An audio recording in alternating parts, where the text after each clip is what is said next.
Thank you, Honorable Chairman.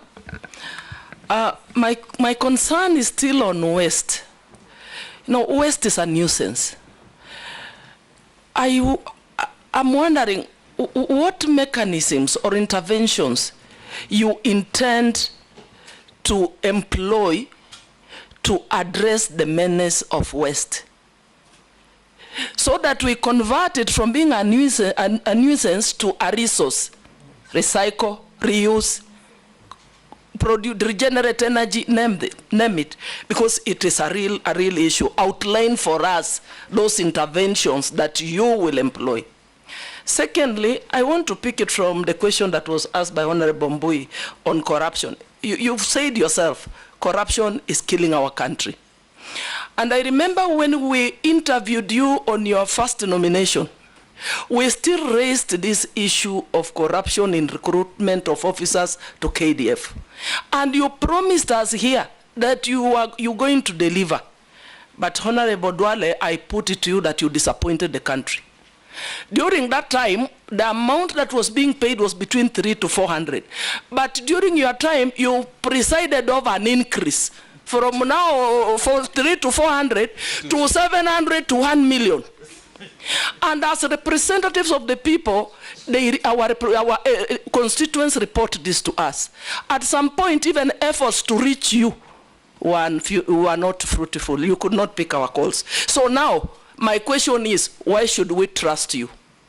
Why should we believe you? Why should we believe that you are not going to transfer this corruption to the Ministry of Environment? Because even there is recruitment of forest to others. You need to assure Kenyans that you will do something when you get to the Ministry of Environment. Lastly, Honorable Chairman. Last two. On deforestation. Okay. There's a lot of felling of trees, even in public forests. We are saying let us plant trees. Let us plant. But what are we doing about deforestation? Can I ask the last one that have been requested by the public? Go ahead. A member of the public has asked me to ask Honorable Duale, what is your connection with the Juja International Abattoir in Mrima in Juja? It has environmental wastage. I don't know what that means. Probably you can give your thoughts on that. Thank you. Let me start with something Mrima Juja. Maybe the people who I sell my fattened bulls take to many slaughterhouse. If they buy and take it to our slaughterhouse, that is the only relationship I have. I don't own slaughterhouse. I sell to Farmers Choice. I sell to Kenya Meat Commission. I am a very serious livestock keeper, and I do what we call feedlot. So ask that person, maybe he's looking for another Duale. Let me answer about recruitment. I refuse to pick your call and many other people's calls because of corruption. It's because of the corruption. You wanted me to employ for you people. And many members of parliament will agree with me when even they send me text. I said, please go to the nearest sub-county recruitment center. So I'm very sorry, Honorable Mercy, if I didn't pick your call, I was scared you'll ask me to recruit somebody for you. And that is the level of how I abhor corruption. Two, I think when I went, is the only recruitment that I did under my leadership. The only one. And the speaker said it's a systemic. Systemic. It was okay, informing. But Speaker, I must agree if I want to be informed. Okay, point of order. I remember the standing orders. I know. Point of order, Speaker. Let's hear her.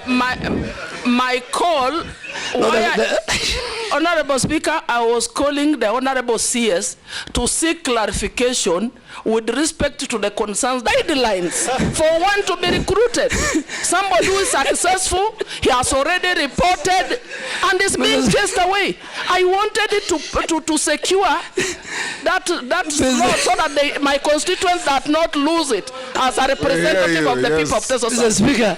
Oh, yes, what's your point of order? Okay, Mary. It was very sad indeed. And my constituent lost that slot because I could not get the CS to clarify. We hear you. Yes. In fact, I had to look for a chairman of a committee to call the CS on my behalf because I thought because I'm a small person, he can't pick mine. You are an He MP. actually picked, but I was not helped. I was not helped. I am speaking on behalf of the people of Teso South. Good.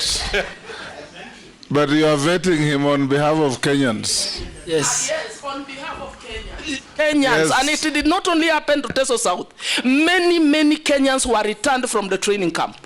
And we are told those slots were sold again to some waiting rich guys with 1,700,000. It cannot continue. And we made it very clear to the CS nominee for defense that it should not repeat itself next time. Yes, Junet. Mr. Speaker, I want to sympathize with my colleague. And that issue has been rampant, people complaining. But the only thing I'm wondering with is if the CS of defense by then could do measurement of testicles. It's what I don't know. That's what I don't know.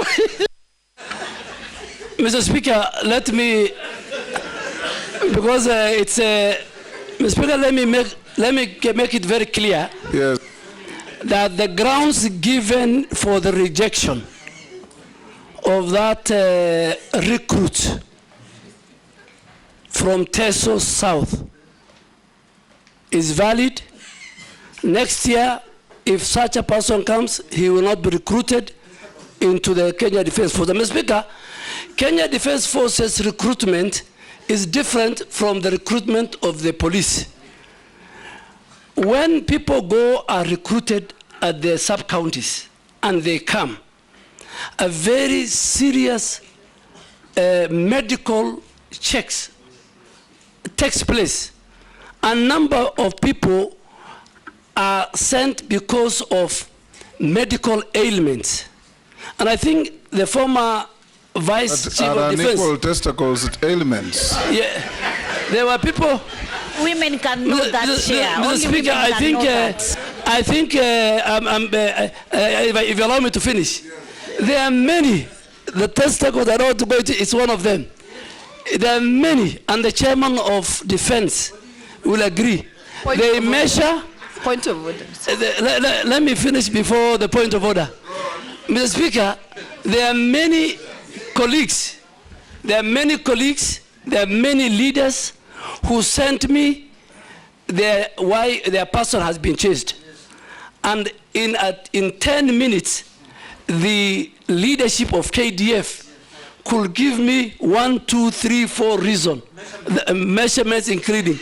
So I am sure the next women to assist them. Not only on this. So, Mr. Speaker, there are certain criteria. There are many, and those who leave, they are not replaced. And I think let us not discuss, with your permission, the Kenya Defense Forces in a very negative. They have a special place in that. But the chairman of defense can call the generals in camera, and you are now talking about testicles. They will tell you something about even the teeth. They will tell you many things. And some of these things is because when you go, the training of the Kenya Defense Forces is so vigorous that you don't risk to take somebody who will die in the course of the training. So don't compare it with how the police are trained. Don't compare it with how the Kenya prisoners are trained. But I am sure the information, the reasons why many, including my sister, Mheshimiwa Mary Emase. And please, going forward, if it was in camera, Mr. Speaker, I will even tell you more. But now that it's in public, I don't want to say more. What's your point of order? Point of order, Mr. Speaker. You know, the issue raised by Honorable Emase is something that is out there in the public. Many Kenyans complaining about. Sometimes they think those are flimsy reasons why they are not taken.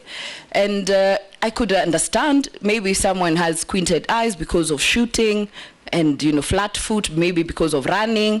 I'm really wondering why if what work testicles would really have to do with joining the disciplined forces. So I don't think we should belabor, but don't take it lightly that there are Kenyans who are raising concerns on the reasons why they are not taken to disciplined forces.